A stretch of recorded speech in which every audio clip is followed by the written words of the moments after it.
नमस्कार। आकाशवाणी चंडीगढ़ से प्रादेशिक समाचारों के साथ मैं चंदन शर्मा। पहले इस बुलेटिन के मुख्य समाचार।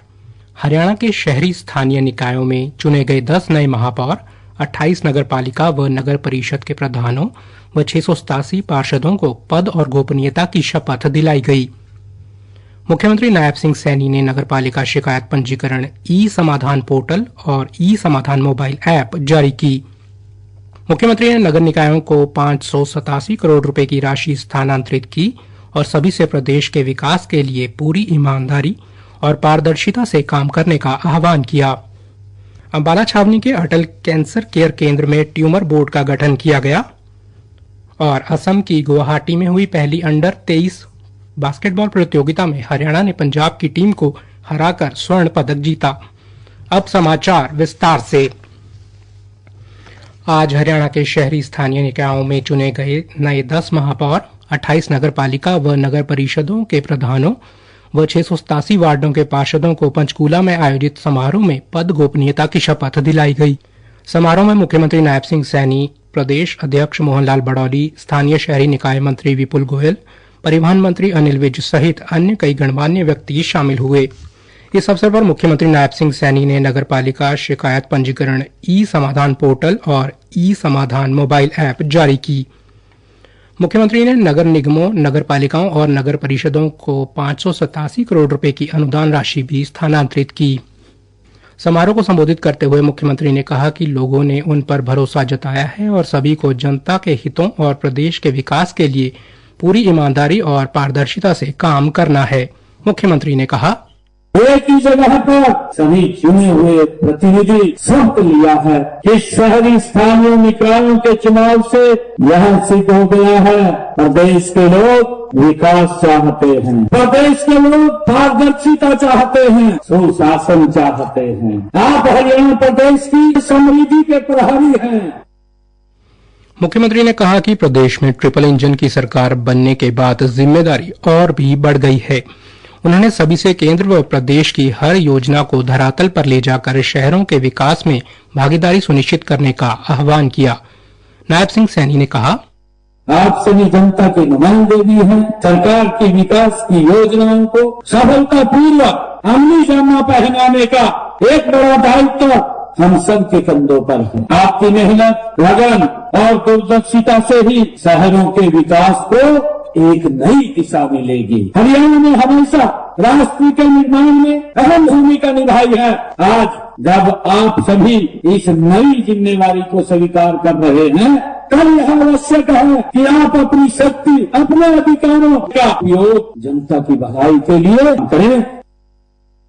मुख्यमंत्री ने कहा कि इस वर्ष बजट का बड़ा हिस्सा शहरों के विकास पर खर्च किया जाएगा और शहरों को समृद्ध, सुरक्षित, नशामुक्त व आत्मनिर्भर बनाया जाएगा।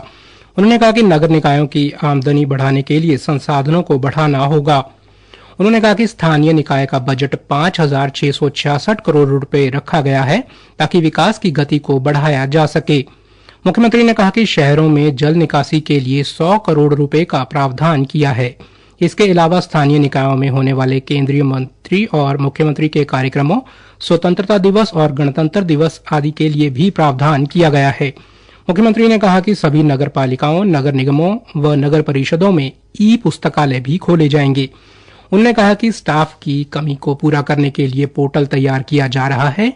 कार्यक्रम के समापन पर लोक निर्माण मंत्री रणवीर गंगवा ने पत्रकारों के सवालों के जवाब देते हुए कहा, इसी तौर पर विकास तेजी से भी होगा, स्वच्छ होगा, अच्छा होगा, सुंदर होगा और नई ऊर्जा के साथ सरकार चुन करके आई है। और जो पार्षद होता है उसको पता होता है यहाँ किस समस्याएं क्या है, किस तरीके से हल किया जा सकता है, शहर को, वार्ड को सुंदर कैसे बनाया जा सकता है। सरकार का पूरा सहयोग उनके साथ रहेगा और आने वाले दिनों के अंदर हमारे शहर सुंदर और स्वच्छ होंगे।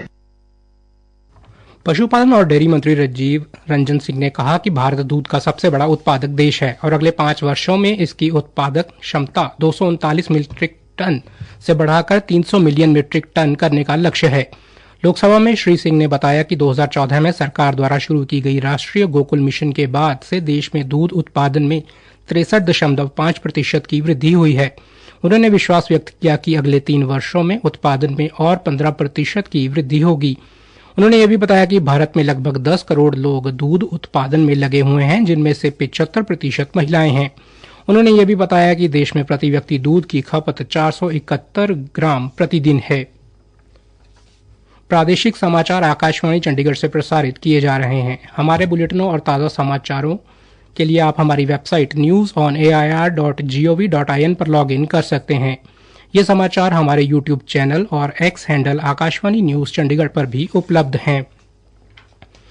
अंबाला छावनी स्थित अटल कैंसर केयर केंद्र में ट्यूमर बोर्ड का गठन किया गया है ताकि गंभीर मामलों में चर्चा कर मरीज को बेहतरीन इलाज दिया जा सके।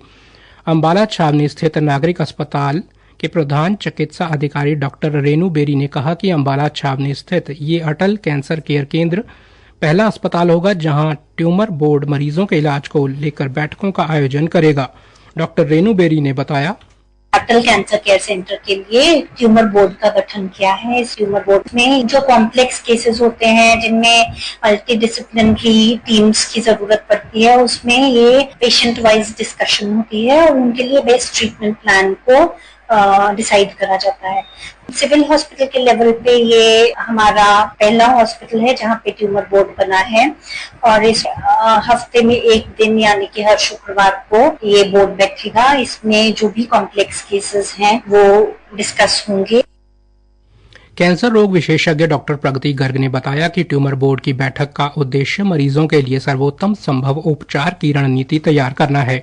कैंसर रोग विशेषज्ञ डॉक्टर अरुण सिंगला ने बताया कि ऐसे बोर्ड पीजीआई और मेडिकल कॉलेज में होते हैं। बोर्ड के निष्कर्ष के आधार पर मरीज को आगे भी रेफर किया जाता है। अंबाला पुलिस ने मंगलई गांव के चर्च परिसर में अफीम के पौधे की खेती के मामले में अंकित शर्मा नाम के एक आरोपी को गिरफ्तार किया है।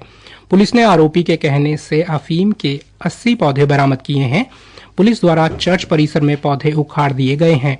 आरोपी को न्यायिक हिरासत में भेज दिया गया है। पुलिस ने बताया आरोपी बगीचे में माली का काम करता था। पूछताछ में पता चला है कि वो अफीम का नशा करता है। उल्लेखनीय है कि अफीम के पौधों की खेती प्रतिबंधित है। असम के गुवाहाटी में हुई पहली अंडर 23 बास्केटबॉल प्रतियोगिता में हरियाणा की पुरुष वर्ग की टीम ने फाइनल मुकाबले में पंजाब की टीम को हराकर स्वर्ण पदक जीता है। 18 मार्च से 24 मार्च तक हुई इस प्रतियोगिता के फाइनल मुकाबले में हरियाणा ने पंजाब की टीम को 94-73 से हराकर ये पदक जीता। प्रतियोगिता में हरियाणा की टीम ने शानदार प्रदर्शन करते हुए सेमीफाइनल में कर्नाटक, क्वार्टर फाइनल मुकाबले में तमिलनाडु, प्री क्वार्टर फाइनल में बिहार और अपने लीग मैचों में मेघालय, पश्चिमी बंगाल व चंडीगढ़ की टीमों को हराया। कप्तान साहिल टाया के नेतृत्व में टीम ने तमाम मैचों में शानदार प्रदर्शन किया। भारतीय क्रिकेट कंट्रोल बोर्ड ने 1 अक्टूबर 2024 से 30 सितंबर 2025 तक की अवधि के लिए भारतीय महिला टीम के लिए अनुबंध नवीनीकरण की घोषणा की है। 2024-25 सत्र के लिए कप्तान हरमनप्रीत कौर, प्रमुख बल्लेबाज स्मृति मंधाना और ऑलराउंडर दीप्ति शर्मा को पिछले कुछ वर्षों में उनके शानदार प्रदर्शन के लिए ग्रेड ए में रखा गया है। रेणुका सिंह, जेमिमा रोड्रिक्स, ऋचा घोष और शेफाली वर्मा सभी को ग्रेड बी में रखा गया है, जबकि यास्तिका भाटिया, राधा यादव, स्नेह राणा और पूजा वस्त्रकार को ग्रेड सी में रखा गया है। श्रेयंका पाटिल, तितास साधु, अरुंधति रेड्डी, अमनजोत कौर और उमा छेत्री जैसे नए खिलाड़ियों को भी अनुबंध सूची में जोड़ा गया है। भारतीय महिला टीम अगले महीने की 27 तारीख से श्रीलंका में एक दिवसीय त्रिकोणीय श्रृंखला में श्रीलंका और दक्षिणी अफ्रीका से खेलेगी। हरियाणा के विकास एवं पंचायत मंत्री श्री कृष्ण लाल पंवार ने कहा है कि पानीपत से जींद तक सड़क का निर्माण शीघ्र किया जाएगा। उन्होंने कहा कि इसके लिए मुख्यमंत्री नायब सिंह सैनी ने 184 करोड़ रुपए स्वीकृत किए हैं।